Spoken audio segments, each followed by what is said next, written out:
Hello friends, स्वागत है आपका अपने चैनल ग्रेसफुल फार्मा में।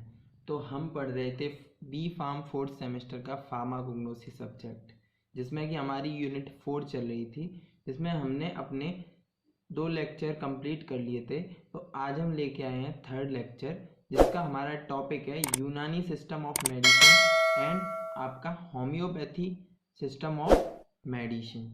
तो हम इन दोनों टॉपिक को आज इस वीडियो में डिस्कस करेंगे। डिस्कस करने से पहले आई होप आप सभी ने अपने चैनल ग्रेसफुल फार्मा को सब्सक्राइब कर लिया होगा, बेल आइकन को प्रेस कर दिया होगा। तो चलिए स्टार्ट करते हैं।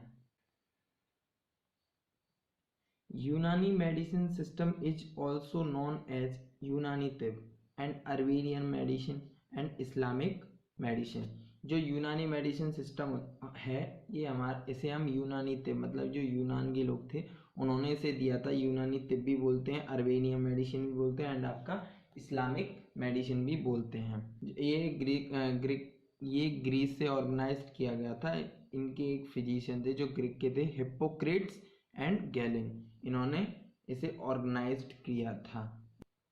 Unani medicine was introduce in India by Arabs and first in India around 17th or 13th century with establishment of Delhi Sultanate. तो आपका ये यूनानी मेडिसिन सिस्टम है, ये हमारे इंडिया में सबसे पहले हमारे जो अरब के लोग थे वो लेके आए थे इस इंडिया में। 17 से 18 सेंचुरी चल रही थी जब आपका ये पहली बार हमारे दिल्ली सल्तनत में आया था। तो इसके जो अलाउद्दीन खिलजी वॉज फेमस यूनानी फिजिशियन। जो हमारे यूनानी सिस्टम में होते हैं उन्हें हम यहाँ पे हकीम बोलते हैं, और जो आपने आयुर्वेदा पढ़ा था वहाँ पे उन सभी जो ट्रीटमेंट करते हैं आपका उन्हें वैद्य बोलते हैं। तो अलाउद्दीन खिलजी आपके यूनानी फिजिशियन के सब मोस्ट फेमस हकीम थे उस टाइम के, ड्यूरिंग दैट टाइम।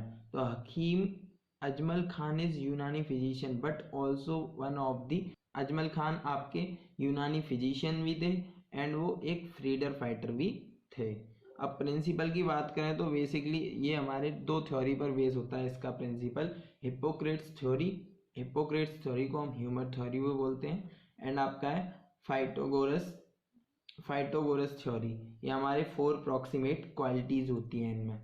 इस यूनानी सिस्टम के प्रिंसिपल की बात करें तो यूनानी सिस्टम पंचभूतास की एक कॉपी ही समझो, क्योंकि इसमें आपके जल, वायु, पृथ्वी, अग्नि ये चारों आते हैं। बस इसमें आपके यूनानी सिस्टम में बस एक को हटा दिया गया है, ईथर को हटा दिया गया है। अब हम देखते हैं हिप्पोक्रेट्स थ्योरी, मतलब ह्यूमर थ्योरी में क्या आता है। ह्यूमर थ्योरी में आपका आता है phlegm, blood, yellow while and black while.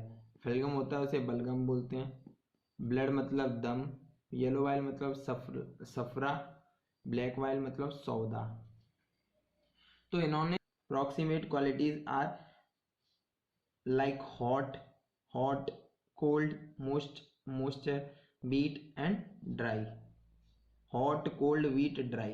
इन्होंने बोला था जो हमारी बॉडी में 4 टेम्परेचर होते हैं, कोल्ड, हीट, वेट और ड्राई। इन्हीं के खराब होने से हमारी जो ह्यूमन बॉडी होती है ये क्या हो जाता है, बिगड़ जाती है।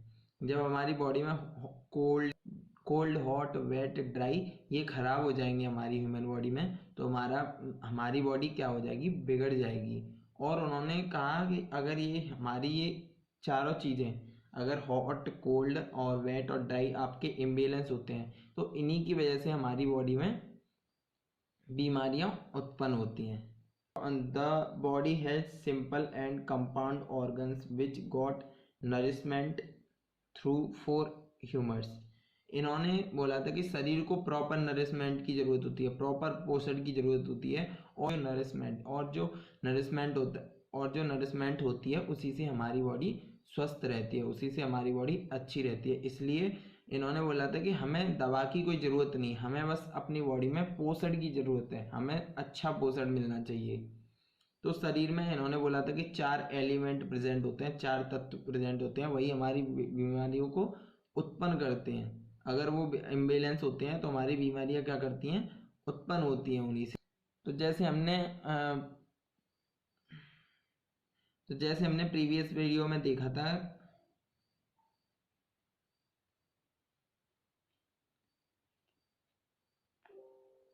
तो जैसे हमने प्रीवियस वीडियो यानी कि आपके आयुर्वेदा लेक्चर में देखा था कि जब हमारे पंचभूतास इम्बेलेंस होते थे तो उनकी वजह से हमारा ट्राइडोसा क्या उत्पन्न होता था, जिसमें आपके आते थे वाता, पित्ता, कफा। ये क्या हो जाते हैं, इन्हीं की वजह से हमारी जो बीमारियां थी वो उत्पन्न होती थी। तो इसी तरह हमारे जो यूनानी सिस्टम में बोला था कि यूनानियों ने कि जब हमारी बॉडी में कोल्ड, हॉट, वेट, ड्राई ये सभी खराब हो जाते हैं हमारी बॉडी में, तो हमारी बॉडी में 4 एलिमेंट होते हैं जो बीमारियों को उत्पन्न करते हैं। उनमें से blood, phellum, yellow while and black while. Blood में इन्होंने बोला था कि हॉट और वेट जब हमारे इम्बेलेंस हो जाते हैं, और आपके कोल्ड, हॉट, यही सारी चीज़ें ही सिंपल नोट्स हैं, आप इन्हें लिख लेना। According to this system, health is a state of body in which there is equilibrium in a human temperature. अब फैक्टर की बात करें तो बेसिकली इन्होंने बोला था कि यूनानी सिस्टम की मेन बात यह थी कि अगर किसी ह्यूमन को कोई बीमारी है तो उसे नरिशमेंट अच्छा मिलना चाहिए, उसे पोषण अच्छा मिलना चाहिए, तो ऑटोमेटिक बीमारी ठीक हो जाएगी। वो आपका दवा पर कोई ज़्यादा फोकस नहीं करते थे। यूनानियों ने बोला था, यूनानी सिस्टम ऑफ मेडिसिन ने बोला था कि जो हमारी ह्यूमन बॉडी होती है वो बेसिकली हमारे 7 एलिमेंट से मिलकर बनी हुई होती है, जिनमें से पहला एलिमेंट जिसे बोलते हैं अर्कन, टेम्परेचर बोलते हैं मिजाज बोलते हैं ना, आपने तो बहुत बार सुना भी होगा, और सारे नहीं सुने होंगे पर लेकिन मिजाज तो ज़रूर ही सुना होगा। मिजाज, ह्यूमर को बोलते हैं अखलत, और ऑर्गन को बोलते हैं आजा, और स्पिरिट्स को बोलते हैं अरवाह, और फैकल्टीज को बोलते हैं क्वावा, एंड फंक्शन को बोलते हैं अफगाल। अब डायग्नोसिस की बात करें कि ये ट्रीटमेंट डायग्नोसिस कैसे करते हैं। तो the disease are mainly diagnosed with the help of pulse. ये बेसिकली पल्स देखते हैं डायग्नोसिस। पल्स में इन्हें बोलते हैं नब्ज देखते हैं, उसकी फिजिकल एग्जामिनेशन ऑफ यूरिन देखते हैं, स्टूल देखते हैं उसका फिजिकल, जैसे यूरिन आर मेड, तो जैसे यूरिन किसकी कलर देखते हैं, उसकी कंसिस्टेंसी देखते हैं, क्लियरनेस देखते हैं, एंड ट्रिबिडिटी देखते हैं, ऑर्डर देखते हैं, फोम देखते हैं उसका, एंड उसकी क्वांटिटी देखते हैं, स्ट्रेंथ। इन्हें महारत हासिल है इन बीमारियों में। जैसे स्किन डिसऑर्डर होता है किसी को, डाइजेस्टिव होता है, मेंटल डिसऑर्डर होता है, सेक्सुअल डिसऑर्डर होता है, न्यूरोलॉजिकल डिसऑर्डर होता है। सेक्सुअल डिसऑर्डर तो आप सभी ने बैनर लगे हुए देखे होंगे। अब आता है आपका homeo system of medicine. Homeo system क्या होता है, ये बेसिकली हमारे 2 वर्ड से मिलकर बना हुआ होता है। The word homeopathy is derived from Greek word. तो आपका ये मोस्ट इम्पोर्टेंट, आयुर्वेदा के बाद आपका दूसरा मोस्ट इम्पोर्टेंट सिस्टम है ये, एग्जाम पैटर्न के बेस से देखें तो इन्होंने बोला था कि बहुत सारी जो दवाइयाँ होती हैं उनका क्या होता है, टेस्ट बहुत कड़वा होता है।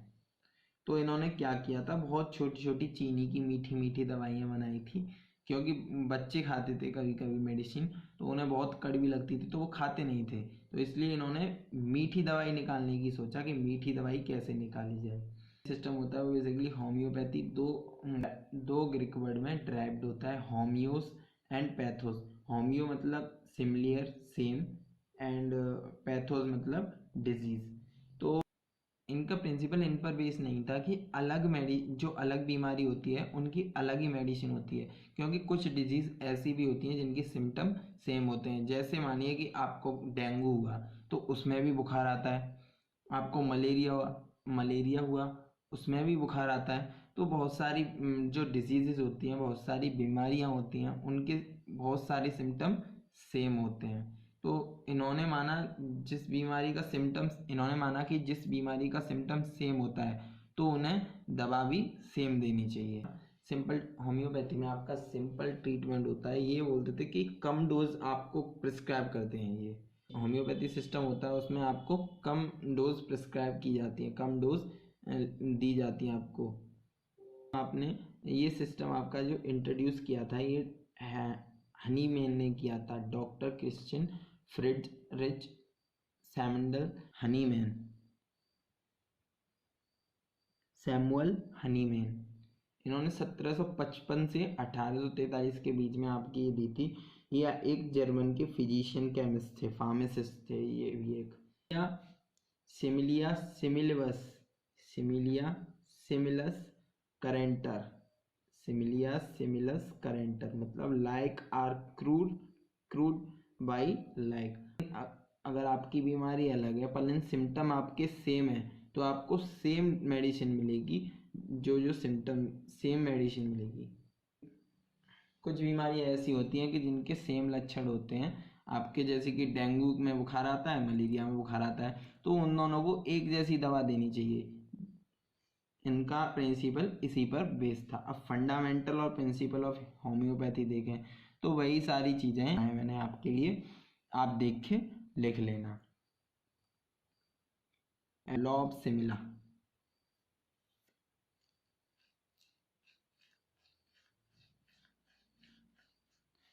लॉ ऑफ सिमिला में क्या है, homeopathy is based on the law of similia सिमिलस।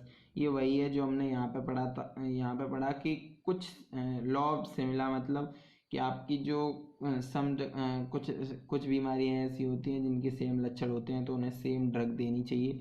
वही आपकी लॉ ऑफ सिंपलेक्स मतलब simple and single drug prescribe करनी चाहिए, जो फर्स्ट एक टाइम में एक ही बार खाई जाके प्रिस्क्राइब करते थे। लॉ ऑफ मिनिमम मतलब drug are administered in minimum quality to prevent unwanted side effect, unwanted prevents unwanted side effect. तो ये क्या करते थे, ड्रग होती थी उसे मिनिमम क्वालिटी में ही देते थे, जिससे कि अगर ओवर क्वालिटी की ड्रग्स आपको प्रिस्क्राइब कर दी तो आपकी बॉडी को साइड इफेक्ट भी हो सकता है। तो इसलिए इन्होंने बोला था कि हमें मिनिमम क्वालिटी की ही मेडिसिन को प्रिस्क्राइब करना चाहिए, जिससे कि ह्यूमन बॉडी पर कोई भी अनवांटेड साइड इफेक्ट ना हो।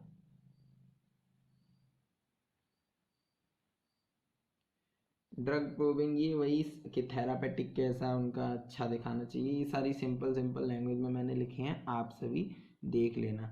अब ट्रीटमेंट की बात करें तो बेसिकली ट्रीटमेंट की बात करें तो patient will ask about their medical history. जो पेशेंट होते हैं इनके ये पूछते हैं कि आपने कहीं दूसरी जगह से मेडिसिन तो नहीं स्टार्ट की, उसकी हिस्ट्री जो कहीं दूसरी जगह से तो मेडिसिन स्टार्ट नहीं की, उसकी मेडिसिन हिस्ट्री पूछते थे। डाइट पूछते हैं, लाइफ स्टाइल कैसी है, खाना वाना ठीक से खाते हैं कि नहीं खाते हैं, फिजिकल कैसे हैं वो, इमोशनली कहीं ज़्यादा तो नहीं, लो ज़्यादा इमोशन तो नहीं रहते। तो ये सारी चीज़ें वो पूछते थे अपने पेशेंट से। सो आई होप आप सभी को ये वीडियो पसंद आई होगी। सो लाइक करें, शेयर करें, सब्सक्राइब करें एंड बेल आइकन को प्रेस करें, क्योंकि अब हमारा 5th सेम स्टार्ट हो गया है। तो इसलिए जब हमारी 5th सेम की वीडियो आएगी तो आपके पास नोटिफिकेशन आ जाए, तो इसलिए बेल आइकन को प्रेस कर लेना। एंड कोई क्वेरी हो तो मुझे कमेंट में बताना, मैं उससे सॉल्व करने की कोशिश करूँगा। Take care, thank you, stay safe, good bye.